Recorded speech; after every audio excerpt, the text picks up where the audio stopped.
WHO menetapkan COVID-19 sebagai Public Health Emergency of International Concern atau kedaruratan kesehatan masyarakat yang meresahkan dunia. Begitu. Kemudian Indonesia kapan mulai ada kasus ini? Pada tanggal 2 Maret 2020.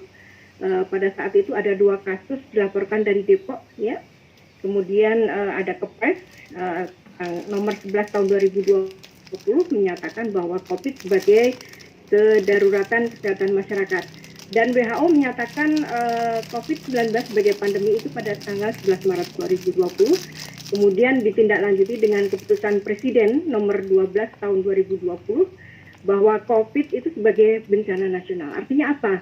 Di sini seluruh komponen itu harus bahu-membahu, harus bergerak bersama-sama untuk menuntaskan segera kasus ini sehingga Indonesia bebas dari COVID-19, begitu. Nah, kebijakan yang menjadi rujukan dari PPKM itu Undang-Undang Nomor 4 tahun 1984 tentang wabah penyakit menular. Nah, kenapa dinyatakan wabah? Di sini tadi sudah sampaikan ada suatu kasus penyakit peningkatannya dramatically, eksponensial dan meresahkan masyarakat sehingga menimbulkan malapetaka, begitu. Dan tujuan undang-undang ini adalah melindungi seluruh penduduk dari kejadian atau akibat dari kejadian wabah sedini mungkin, sehingga penduduk Indonesia nanti akan ada kemampuan untuk selalu hidup dalam kondisi sehat, gitu ya. Kemudian Undang-Undang Nomor 6 tahun 2018 tentang karantinaan kesehatan. Jadi karantina PPKM ini merupakan salah satu perwujudan atau konsep dari Undang-Undang Nomor 6 ini tentang kekarantinaan kesehatan, di mana tujuannya adalah untuk mengurangi suatu kejadian penyakit atau faktor risiko yang menyebabkan penyakit pada suatu wilayah dengan cara melakukan karantina terhadap penduduknya. Kemudian PPKM ini berdasarkan Instruksi Mendagri nomor 15 tahun 2021 diterbitkan tentang pemberlakuan PPKM darurat di wilayah Jawa dan Bali, begitu ya. Kenapa perlu dilakukan itu? Kenapa harus dilakukan itu? Meskipun tadi sudah dibacakan oleh Pak Johannes bahwa ini suatu sikap, suatu keputusan yang berat karena menyangkut berbagai lini kehidupan.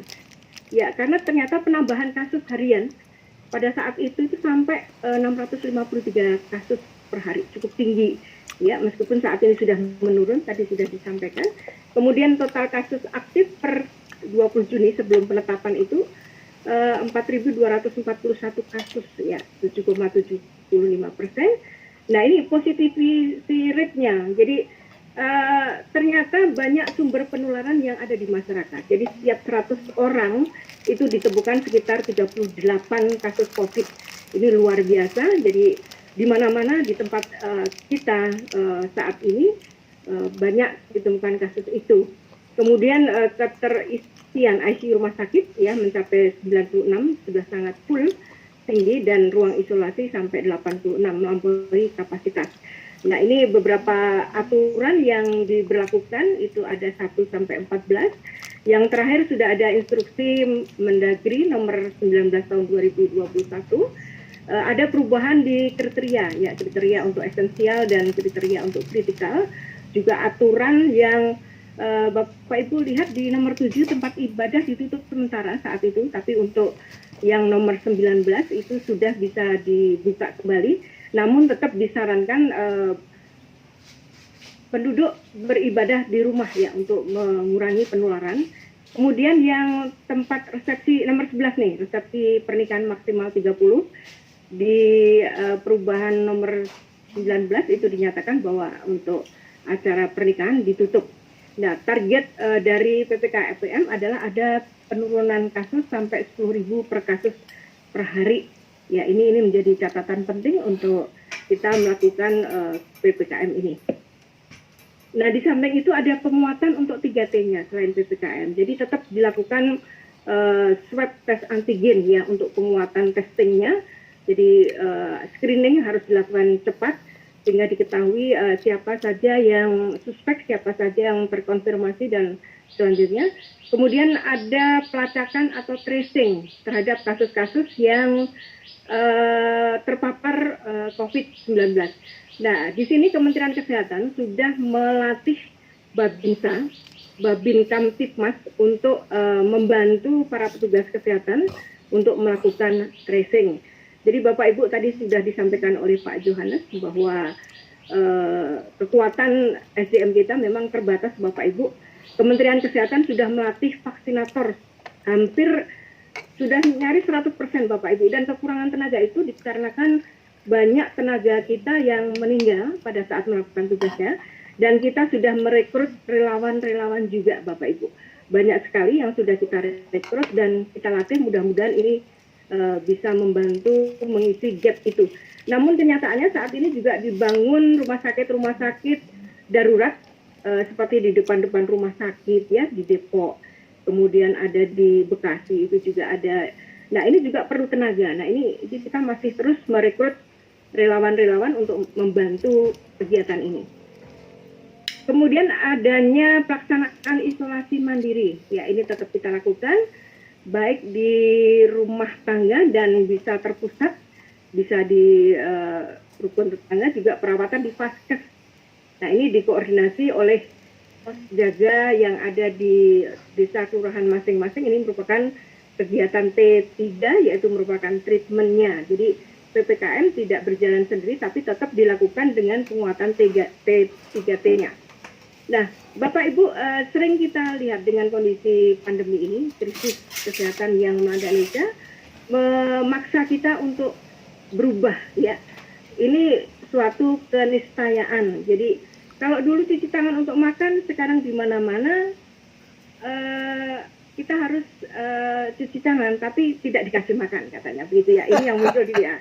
Dulu kata negatif tidak bagus, sekarang kata positif itu yang tidak bagus. Dulu bersatu kita teguh, sekarang kalau kita berkumpul, kita akan runtuh karena semua akan terpapar penyakit ini. Kemudian dulu ada tamu, kita senang karena dianggap membawa berkah. Sekarang kalau ada tamu, kita curiga bahwa yang bersangkutan bisa membawa penyakit, begitu. Dulu kalau ketemu jabat tangan, selalu jabat tangan, sekarang ketemu orang, kita angkat kaki, cepat pergi, menghindari paparan. Dulu selalu bawa parfum, sekarang hand sanitizer, spray, dan lain. Yang paling penting di sini adalah bahwa kita tetap harus menjaga iman, ya, meskipun imun kita juga harus kuat dan prima, dua-dua harus dijaga, itu semua. Kenapa demikian Bapak Ibu? Jadi kita lihat di sini bahwa SARS-CoV ini penularannya adalah sumber penyebabnya adalah virus, ya. Virus itu tidak ada obatnya. Virus itu hanya bisa dilawan dengan antibodi yang kuat, Bapak Ibu. Jadi pada saat Bapak Ibu mengalami demam, batuk, nyeri tenggorokan, sesak, sebagai gambaran gejala virus, Bapak Ibu sudah harus segera memposisikan diri bertanya kepada fasilitas kesehatan terdekat, pada orang-orang terdekat, apakah saya ini dengan kondisi seperti ini, apakah ini gejala suatu penyakit tertentu, begitu. Nah, ternyata manifestasi dari gejala ini ada 3, Bapak Ibu. Ada yang gejala ringan, ada yang gejala berat, dan gejala yang kritis membutuhkan perawatan ICU.